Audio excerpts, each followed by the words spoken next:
Pai, Senhor, meu amado, bem-vindo de volta ao nosso estudo bíblico. Nós estamos estudando o livro de Isaías. Então, pegue a sua Bíblia, pegue o seu caderno de estudos, ora ao Senhor, pede a Ele discernimento, entendimento, conhecimento, sabedoria, pede a Ele proteção, para que nós possamos desvendar dos seus mistérios.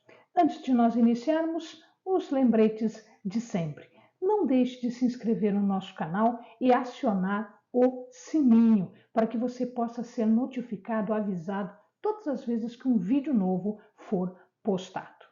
E pode ficar à vontade e compartilhar o link dos nossos vídeos que você teve acesso, sem problema nenhum, ok? Então, vamos lá, vamos para o livro de Isaías e vamos ver o que nos reserva este vídeo de hoje.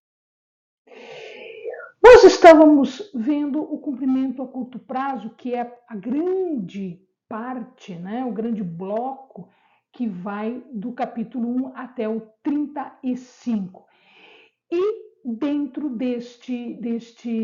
desta parte, nós vamos ver os acontecimentos vindouros que vão até o capítulo 12, no verso 6. Então vejamos lá. A partir do capítulo 2, mais especificamente do 2.1 até o 4.6, nós vamos ver algumas previsões, algumas profecias de Isaías que dizem respeito à purificação e à esperança. Então hoje nós vamos estudar o capítulo 2, que começa no verso 1 até o verso 5 com a restauração. E aqui nós vamos ver que existe uma passagem muito semelhante a Isaías no livro de Miqueias. No livro de Miqueias, capítulo 4, do verso 1 ao verso 3, diz o seguinte: Mas nos últimos dias o monte da casa do Senhor será estabelecido no cume dos montes e se elevará sobre os outeiros e concorrerão a eles os povos. Irão muitas nações e dirão: Vinde, subamos ao monte do Senhor e à casa do Deus de Jacó, para que nos ensine os seus caminhos e andemos nas suas veredas. De Sião sairá a lei e a palavra do Senhor de Jerusalém. Ele julgará entre muitos povos e arbitrará entre nações poderosas e longínquas. Eles converterão as suas espadas em relhas de arado e as suas lanças em foices. Uma nação não levantará a espada contra outra nação, nem aprenderão mais a guerra. Então, o que nós estamos vendo aqui em Miqueias é o que está colocado também no capítulo 2 de Isaías. Então, se o amado quiser, dá uma paradinha no vídeo e lê o capítulo 2 inteiro. Então, do 2:1 ao 5, nós temos a mensagem de restauração de Jerusalém. Ele está fazendo referência a quê? Bom, pode ser ao período depois do exílio da Babilônia, pós-exílico, então pós o cativeiro, quando Esdras e voltam para Jerusalém e reconstituem toda a cidade, o templo, o altar, as muralhas, a cidade. Ou o que talvez seja o mais provável aqui é uma profecia a longo prazo, não tão próxima dele, mas a longo prazo, ou seja, ele pode estar falando do reino milenar de Cristo, de Jesus, do Messias. Toda esta apresentação é feita de forma a parecer uma acusação legal. Quando se apresentavam as pessoas diante dos juízes, eles tinham uma forma, um método, um jeito de falar. Então, é este o jeito que está sendo utilizado aqui. A restauração acontece, então, ele fala do monte da casa do Senhor. Nós vimos em Miqueias e aqui também em Isaías está escrito. O que é esse monte? Este monte significa, tem a tradução como o reino. Ou seja, as nações reconhecem o reino do Senhor.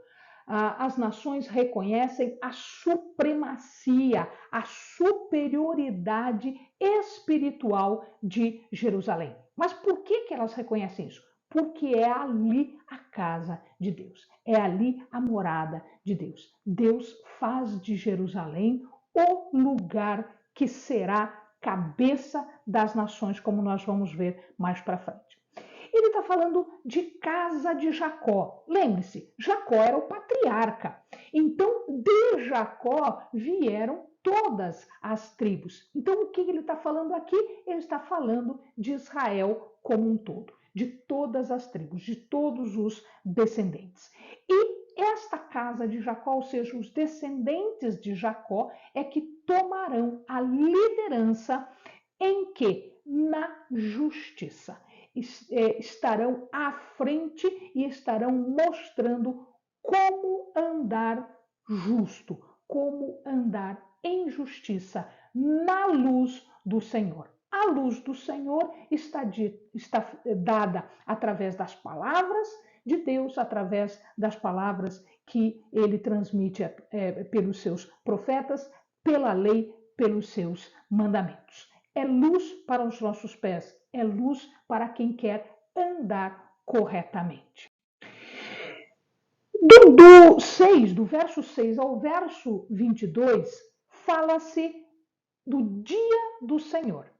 Amados, não é a primeira vez que nós vemos isso, nós já falamos desse dia, um dia de juízo, um dia tenebroso, um dia de julgamento, um dia de terror, de medo, tá? Em que Deus vai se manifestar tanto para os ímpios como para os retos, os corretos. E a consequência disso vai ser diferente dependendo do modo de caminhar de um e do modo de caminhar de outro. Então, do 6 ao 22, se o amado quiser, toma um tempinho, lê com calma e depois volta aqui para nós vermos os detalhes mais específicos. Então, vamos lá. Primeiro, ele está falando da rejeição do povo. Nós vimos que existe, na primeira parte, até o verso 5, existe uma manifestação como se fosse uma acusação legal. Muito bem. Então, qual é a acusação? O que está sendo colocado aqui? Deus está rejeitando o povo por causa dos seus pecados. Quais são os seus pecados? A idolatria, subornos, corrupção, injustiças, ninguém respeitava ninguém, ninguém obedecia os mandamentos, ninguém obedecia às regras.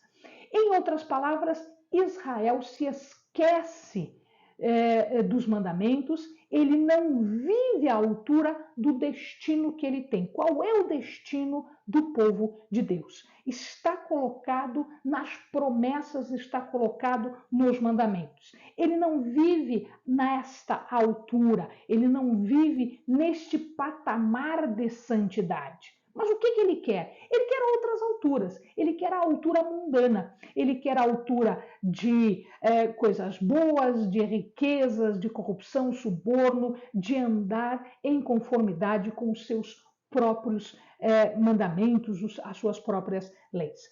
Isto seria como esquecer de Deus, como governante, e se esquecer da vocação de Israel como povo de Deus. Deus diz várias vezes: sede santo porque eu sou santo, vocês são o meu povo e eu sou o seu Deus. E o povo esquece disso. Ele esquece isso e ele se esquece desta vocação como povo de Deus, como povo separado, como povo distinto, como povo diferente dos outros povos. Eles tinham riquezas, ouro, prata, cavalos, carros de guerra. Ou, em outras palavras, eles achavam que tudo isso era suficiente para um viver, para estar de bem. eles se engrandeciam, eles eram orgulhosos, arrogantes, eles confiavam apenas em si mesmos e, pior do que isso, eles confiavam nos seus ídolos. Então, abundava riqueza, prata, muito ouro, muito cavalo, muito carro, muito ídolo, muita arrogância, muito orgulho. E então, o que vai acontecer é que a Síria já tinha sido o chicote de Israel, o reino do norte. Agora, a Babilônia vai vir como um chicote, uma vara na mão de Deus. Este era o dia do Senhor, o dia de julgamento, o dia de mostrar para o povo o quanto eles estavam errados e o quanto Deus era soberano. Não havia mais espaço para chorar. Amados, Deus vai dando chance, vai mandando profetas, vai mandando palavras, vai mandando sinais, até o momento em que não há mais o que fazer.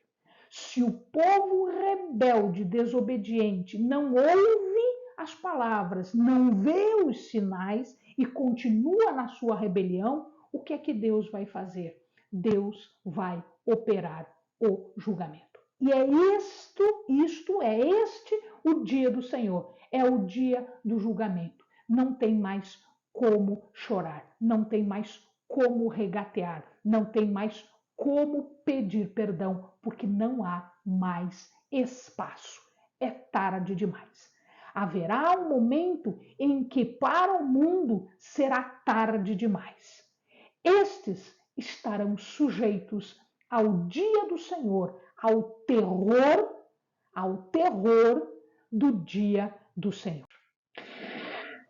E aí, onde é que nós vamos nos esconder de Deus? Não há lugar para nos escondermos.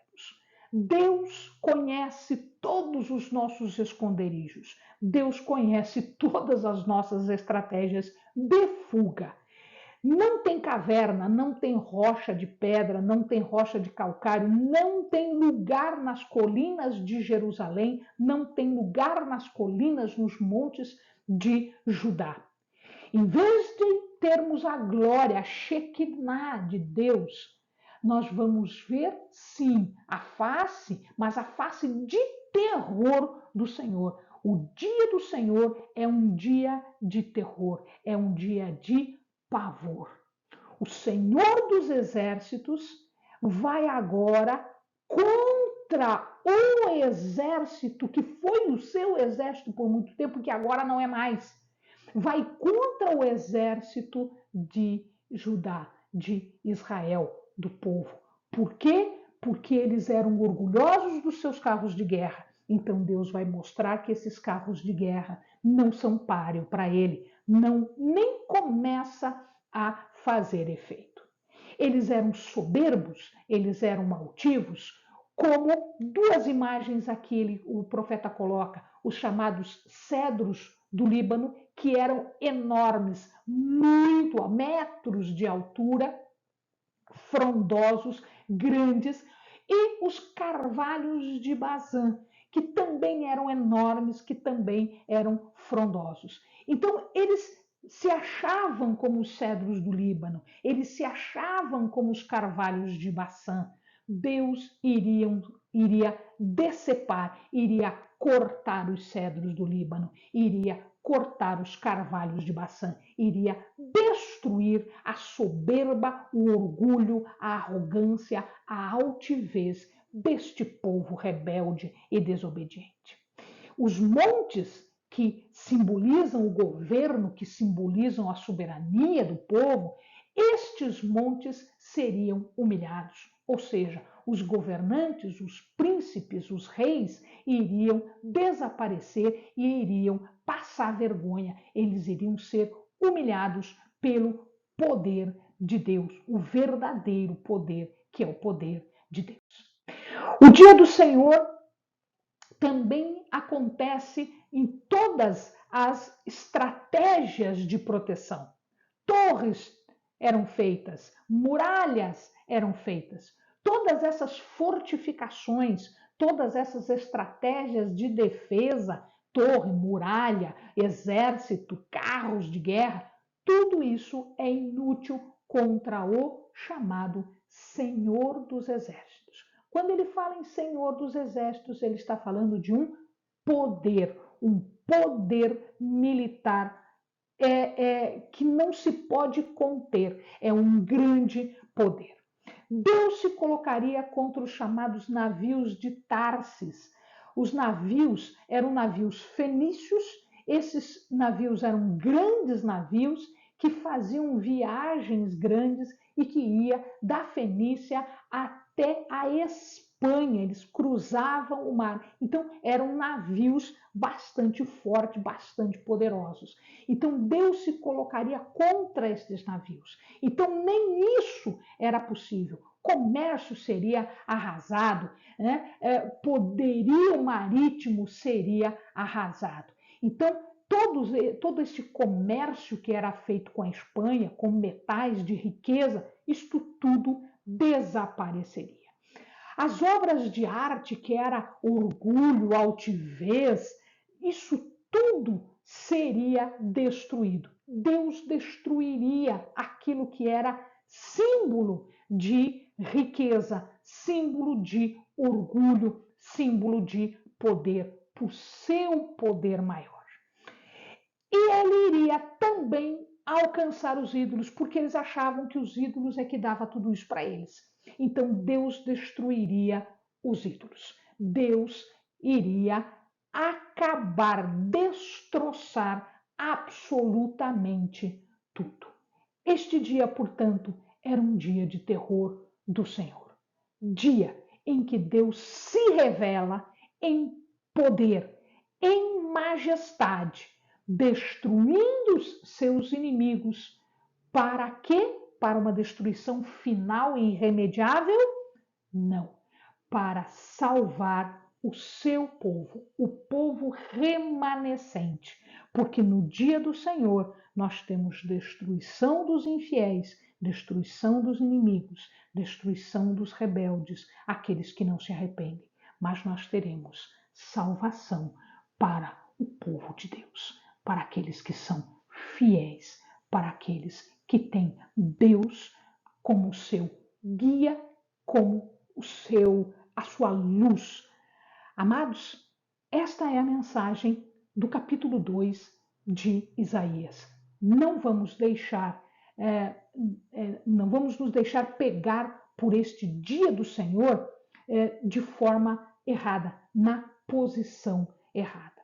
Devemos estar do lado do Senhor, para que Deus faça justiça e que para que nós possamos ser verdadeiramente salvos, resgatados, para que nós sejamos o remanescente salvo do Senhor.